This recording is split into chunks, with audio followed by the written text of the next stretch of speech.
ಇನ್ನು ಇದೇ ಭಾನುವಾರ ಧರ್ಮಸ್ಥಳಕ್ಕೆ ಭೇಟಿ ಕೊಡ್ತೀವಿ, ಬಿಜೆಪಿ ಶಾಸಕರೆಲ್ಲ ಮಂಜುನಾಥನ ದರ್ಶನ ಪಡಿತೀವಿ ಅಂತ ಬಿಜೆಪಿ ರಾಜ್ಯಾಧ್ಯಕ್ಷ ಬಿವೈ ವಿಜಯೇಂದ್ರ ಹೇಳಿಕೆ ಕೊಟ್ಟಿದ್ದಾರೆ. ನಾವು ಕಾರ್ಯಕರ್ತರಾಗಲ್ಲ, ಭಕ್ತರಾಗಿ ಹೋಗ್ತೀವಿ. ಎಸ್ಐಟಿ ತನಿಖೆ ಬೇಗ ಮುಗಿದು ಈ ಎಲ್ಲ ಗೊಂದಲಕ್ಕೆ ತೆರೆ ಬೀಳಬೇಕು ಅಂತ ವಿಜಯೇಂದ್ರ ಹೇಳಿಕೆ ಕೊಟ್ಟಿದ್ದಾರೆ. ಮುಂದಿನ ಭಾನುವಾರ 17ನೇ ತಾರೀಕು ಎಲ್ಲ ನಮ್ಮ ಪಕ್ಷದ ಎಲ್ಲ ಹಿರಿಯ ಶಾಸಕರುಗಳು, ವಿಧಾನ ಪರಿಷತ್ ಸದಸ್ಯರು ಎಲ್ಲರ ನೇತೃತ್ವದಲ್ಲಿ ಧರ್ಮಸ್ಥಳಕ್ಕೆ ನಾವು ಭೇಟಿಯನ್ನು ನೀಡ್ತಾ ಇದ್ದೇವೆ.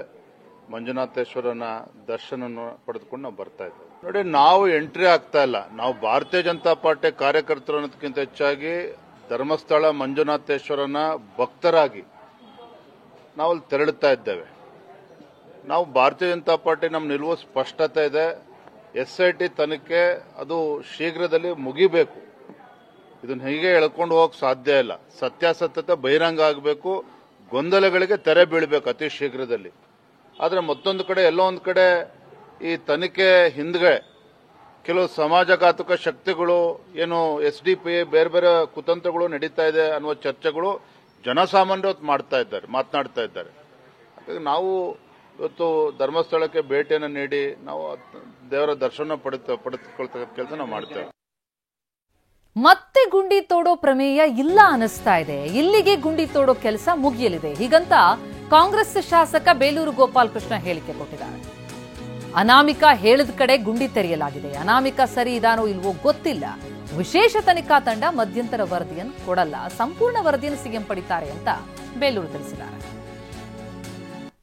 ಧರ್ಮಸ್ಥಳದ ವಿಚಾರವಾಗಿ ಅದು ಗೊಂದಲಗಳಿದ್ದಂಥ ಸಂದರ್ಭದಲ್ಲಿ ಹಿಂದೆ ನೋಡಿದ್ದೀನಿ. ಆಮೇಲೆ ಯಾರು ಅನಾಮಿಕ ಇದ್ದ ಅವನು ಕೋರ್ಟಿಗೆ ಹೋಗಿದ್ದಾನೆ.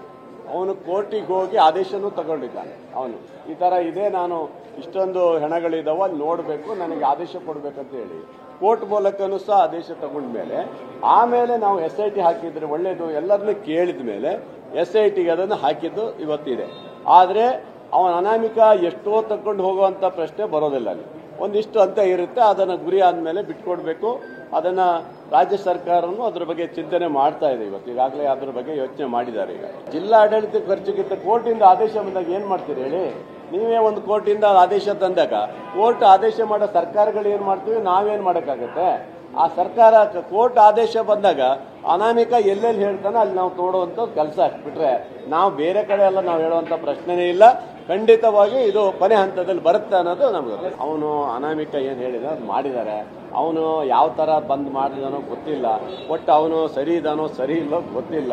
ಕೋರ್ಟ್ ಆದೇಶ ಕೊಟ್ಟಿರೋ ಅದ್ರ ಬಗ್ಗೆ ನಾನು ಮಾತಾಡೋಕ್ಕಾಗಲ್ಲ. ಅದೇನಾದ್ರು ಆಗಿಲ್ಲ ಅಂದಮೇಲೆ ಅನಾಮಿಕನ ಮೇಲೆ ಏನು ಕ್ರಮ ತಗೊಳ್ತಾರ ಅನ್ನೋದು ಮುಂದೆ ಇದೆ, ಅದು ಮಾಡಲೇಬೇಕು.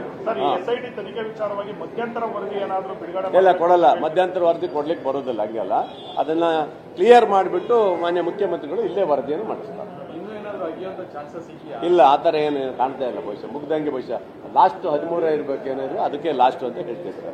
ಇದರಲ್ಲಿ BJPಯವರು ತಮ್ಮ ಬೇಳೆ ಬೇಯಿಸ್ಕೊಳ್ಳೋಕ್ಕೋಸ್ಕರ, ಹಿಂದುತ್ವವನ್ನು ಬೆಳೆಸೋಕ್ಕೋಸ್ಕರ ನೀವು ಮಾಡೋದಾದ್ರೆ ಹಾಗಾದ್ರೆ ಸುಪ್ರೀಂ ಕೋರ್ಟ್ ಹೈಕೋರ್ಟ್ ಮೇಲೆ ನೀವು ವಾದ ಮಾಡಿ, ಹೈಕೋರ್ಟ್ಗೆ ಹಾಗಾದ್ರೆ ಇದು ಮಾತಾಡಿ. ನಮ್ಮ ಮೇಲೆ ಯಾಕೆ ಹೇಳ್ತೀರಾ?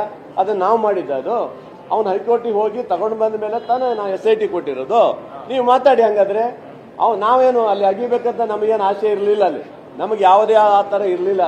ಆ ಕ್ಷೇತ್ರದ ಬಗ್ಗೆ ನಮಗೂ ಇದೆ, ಕಾಂಗ್ರೆಸ್ ಪಕ್ಷಕ್ಕಿದೆ, ನಮಗೂ ಇದೆ, ಅಪಾರವಾದ ಗೌರವ ಇದೆ. ಆ ಥರ ಯಾವುದೇ ತೊಂದರೆ ಕೊಡುವಂಥ ಪ್ರಶ್ನೆ ಇಲ್ಲ. BJPಯವರು ಗೊಂದಲ ಮಾಡಿ ಹಿಂದುತ್ವವನ್ನು ಹಿಡ್ಕೊಂಡು ಹೋಗುವಂಥ ಪ್ರಶ್ನೆ ಇಲ್ಲ. ನಾವು ಹಿಂದೂಗಳ